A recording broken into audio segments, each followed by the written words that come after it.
ये कहानी है मीना नाम की एक लड़की की, जिसे फोटोग्राफी और वीडियोग्राफी का बहुत शौक था। अरे यार, इस 2 कौड़ी के फोन से एक भी फोटो अच्छी नहीं आती है। तभी वहाँ मीना की माँ पल्लवी आती है। अरे बेटा पल्लवी, फोटो ही खींचती रहोगी या खाना भी खाओगी? अरे माँ, मैंने आपसे कितनी बार कहा है कि मुझे एक कैमरा दिलवा दो, लेकिन आप तो मेरी सुनने को ही तैयार नहीं हैं। बेटा, तेरा एक कैमरा का दाम भी तो 10 कैमरे के बराबर है। अरे माँ, आपकी एक ही तो बेटी है और आप उसे एक कैमरा नहीं दिलवा सकती हो। अगर आप मुझे कैमरा नहीं दिलवाओगी तो मैं खाना भी नहीं खाऊंगी। नाटक बंद कर, तेरी मनपसंद बिरयानी बनाई है मैंने। अच्छा, आज खा ले रही हूँ, लेकिन कल से नहीं खाऊंगी। हाँ, चल देखती हूँ कि तू अपनी बातों पर अमल करती है या नहीं। हाँ, देख लेना आप। पहले मैं जरा आज अपनी बिरयानी खा लूं। पगली। तो मीना डाइनिंग टेबल पर बैठती है और अपनी बिरयानी खाने लग जाती है। खैर, इसके कुछ दिन बाद एक दिन मीना के पापा ऑफिस से घर आते हैं। ले बेटा, तेरा बर्थडे गिफ्ट। अरे पापा, मुझे जो चाहिए वो तो आप मुझे देंगे नहीं, तो इसका क्या फायदा? अरे बेटा, मुझे मालूम है कि तुझे क्या चाहिए, लेकिन जरा इसे भी तो खोलकर देख ले एक बार। इसमें भी बहुत अच्छी चीज है। खोल ही लेती हूँ अब। इतने प्यार से जो लेकर आए हैं आप मेरे लिए। मीना गिफ्ट खोलती है तो देखती है कि उसमें कैमरा रखा हुआ है। ये देखकर मीना खुशी के मारे पागल हो जाती है। अजी, मैंने आपसे मना किया था ना कि इतना महंगा कैमरा अभी मत दिलाइए इसे। आप भी ना। अरे पल्लवी, तुम इतना टेंशन क्यों ले रही हो? अरे इसे फोटोग्राफी और वीडियोग्राफी का शौक है। अगर हम इसके शौक पूरे नहीं करेंगे तो कौन करेगा? Yes papa, you are the great. आप तो मुझे बहुत अच्छे से समझते हैं। उफ भगवान, ये दोनों बाप बेटी का क्या करूं मैं। हाँ माँ, आप बैठो, मैं पापा के लिए खाना लगाती हूँ। देखा, आपसे कैमरा मिल गया तो खाना भी लगा रही है अब। अरे कोई बात नहीं, अभी इतनी बड़ी बेटी भी नहीं हुई है हमारी, बच्ची ही तो है। खैर, अब मीना को अपना पसंदीदा कैमरा मिल चुका था, इसलिए वो अब अच्छे अच्छे स्पॉट पर जाकर फोटोग्राफी करना शुरू कर देती है। कि तभी एक दिन जब मीना किसी खूबसूरत नदी के किनारे फोटोग्राफी कर रही थी, तभी उसके पास एक आदमी मुंह में रुमाल बांधे हुए आता है। ए, तुम लोग कौन हो? अरे जाने मन, हम लोग कौन है अभी तुझे बताते हैं। इसके बाद दीपक मीना को जोर से धक्का देता है और उसका कैमरा लेकर वहां से भागने लगता है। लेकिन मीना बड़ी चालाक थी। वो जल्दी से दोनों के सिर पर 2 पत्थर से वार करती है। आई! चुप बेवकूफ। वहीं मीना जल्दी से उनके पास आ जाती है और अपना कैमरा उठाती है। बड़ी चालाक बन रही है ना तू। रुक, तुझे अभी इसी नदी में फेंकता हूँ। तब दीपक मीना से उसका कैमरा छीनता है और उसे नदी में फेंककर राजेश के साथ फरार हो जाता है। वहीं दूसरी ओर मीना चुड़ैल बन जाती है। एक तो तुम लोगों ने मेरा कैमरा चुराया और ऊपर से मुझे एक चुड़ैल बना दिया। अब मैं तुम लोगों से बदला लूंगी, बदला। वहीं दूसरी ओर मीना के माता पिता उसके लिए बहुत परेशान होते हैं और उसकी मिसिंग कंप्लेंट थाने में लिखवा देते हैं। खैर, चुड़ैल अब राकेश और दीपक के पास जाती है। मेरा कैमरा चुराएगा तू? रुक, अभी तेरी टांग तोड़ती हूँ और इसका सूप बनाकर पीती हूँ। तब चुड़ैल राकेश के सामने अचानक से प्रकट हो जाती है। चुड़ैल को वहां देखकर राकेश की सिट्टी पिट्टी गुम हो जाती है। कौन है तू? कहीं तू मेरी पुरानी प्रेमिका मंजुली तो नहीं है? अपनी शक्ल देखी आईने में? तेरी कोई पुरानी प्रेमिका भी थी? यकीन नहीं होता।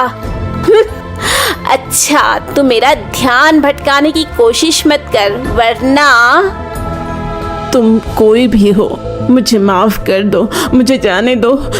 वैसे मैं इतना बुरा भी नहीं दिखता। हाँ, तू बुरा नहीं दिखता, लेकिन जब तू मरेगा ना तो तू बहुत ही बुरा दिखेगा।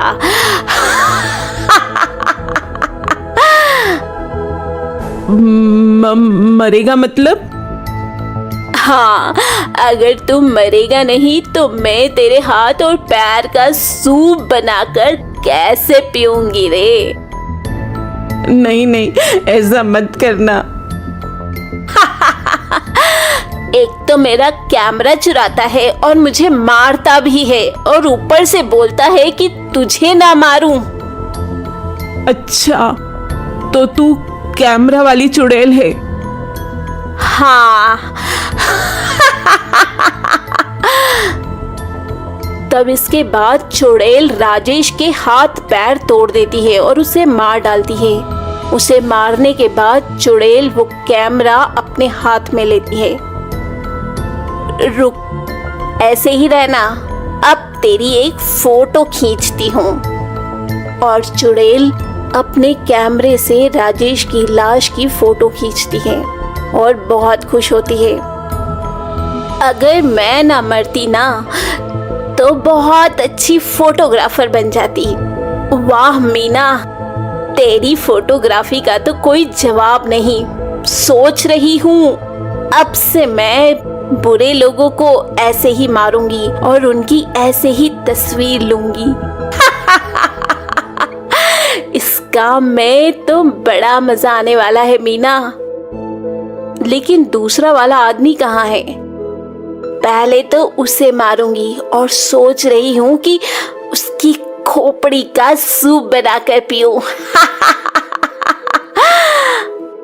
और चुड़ैल अब दीपक को ढूंढने लग जाती है। वहीं शाम को जब दीपक राजेश के पास आता है तो देखता है कि किसी ने राजेश को बहुत बुरी मौत मारा है। नहीं, कहीं ये काम उसी लड़की की आत्मा का तो नहीं है? मुझे भागना होगा यहाँ से। तभी वो वहाँ से भाग जाता। वहीं दूसरी ओर चुड़ैल एक आदमी की दुकान के पास जाती है। दरअसल वो आदमी मोहल्ले में बासी मिठाइयाँ बेचता था।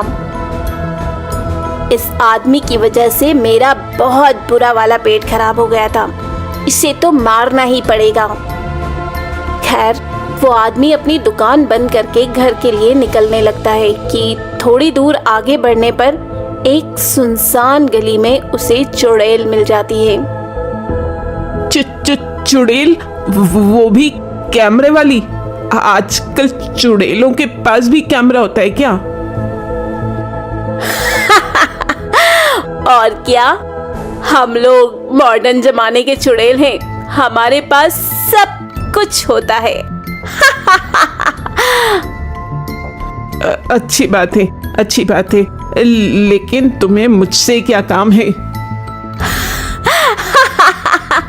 सुना है तू बासी मिठाइयाँ बेचता है जिससे लोगों की तबीयत खराब हो जाती है।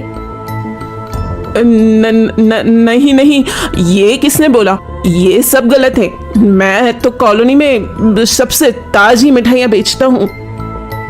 तभी चुड़ैल अपनी शक्ति से उस आदमी की दुकान की मिठाइयाँ अपने हाथों में प्रकट करती है। अच्छा, तो ये ले, अपनी सारी मिठाई खा ले। वो आज मेरा पेट खराब है। मुझे पता था कि तू यही बोलेगा, लेकिन मैं तो तुझे ये मिठाई खिलाऊंगी। नहीं नहीं। जबरदस्ती उस आदमी के मुंह में मिठाई के डिब्बे को ठूंस देती है, जिससे उस आदमी की मौत हो जाती है। बड़ा आया, मेरा पेट खराब करेगा। गया ना काम से। उसे मारने के बाद चुड़ैल उसकी तस्वीर ले लेती है। मोटा गेंडा कहीं का, इसकी तो फोटो भी अच्छी नहीं आई। इसके बाद चुड़ैल दीपक को ढूंढने लग जाती है, लेकिन फिर भी उसे दीपक का कहीं पता नहीं चलता। आखिर ये दुष्ट दीपक है कहाँ? पता नहीं क्यों मैं अपनी शक्ति से भी उसको देख नहीं पा रही हूँ। लगता है कुछ गड़बड़ है। तब तक मैं अपने नए शिकार को ढूंढती हूँ। ये बोलते बोलते चुड़ैल रास्ते में जा रही थी कि तभी उसे एक आदमी मिल जाता है जो किसी औरत की चेन छीनकर भाग रहा था। अभी इसको सबक सिखाती हूँ, चोर कहीं का। चुड़ैल उस चोर के सामने चली जाती है। चुड़ैल! अरे चोर, कितनी चोरी करेगा? हाँ, जाने दे चुड़ैल, मेरी एक छोटी बेटी है। तो क्या उसे भी चोरी करना सिखाएगा? तुझे तो मरना पड़ेगा ही, नहीं तो तू अपनी बेटी से भी चोरी ही करवाएगा। इसके बाद चुड़ैल उसे मार देती है और उसे एक खंबे से लटकाकर उसकी फोटो खींचती है। ये फोटो तो बड़ी जबरदस्त आई है। खैर, कुछ दिन बीत जाते हैं और कॉलोनी में चुड़ैल के बारे में सबको पता चलने लगता है। तभी एक दिन कॉलोनी वाले पंडित को बुलाते हैं। उस घर की एक सदस्य है वो चुड़ैल। पंडित जी, ये तो मेरा घर है। हाँ, तुम्हारी बेटी मर चुकी है और वो चुड़ैल में बदल चुकी है। वही ये सब कर रही है।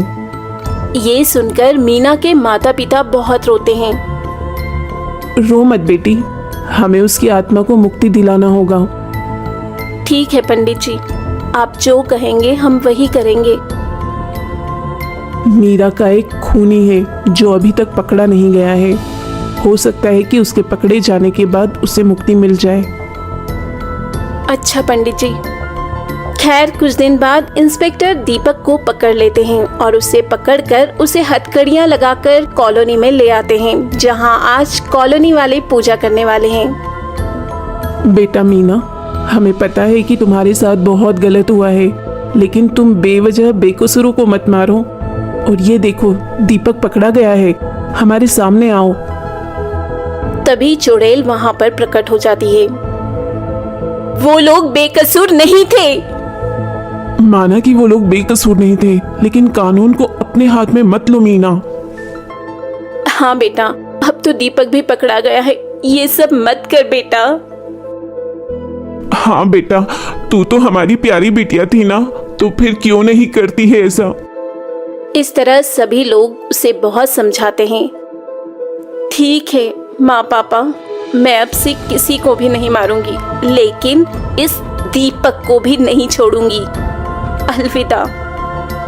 इतना कहने के बाद चुड़ैल दीपक को अपने साथ हवा में उड़ाकर ले जाती है और जाते जाते ऊपर से कॉलोनी वालों की फोटो भी खींच लेती है। ये फोटो देखकर मैं आप सबको बहुत याद करूंगी। वहीं चुड़ैल दीपक को अपनी दुनिया में ले जाकर उसे क्षण भर में मार देती है और इस तरह चुड़ैल का बदला पूरा हो जाता है।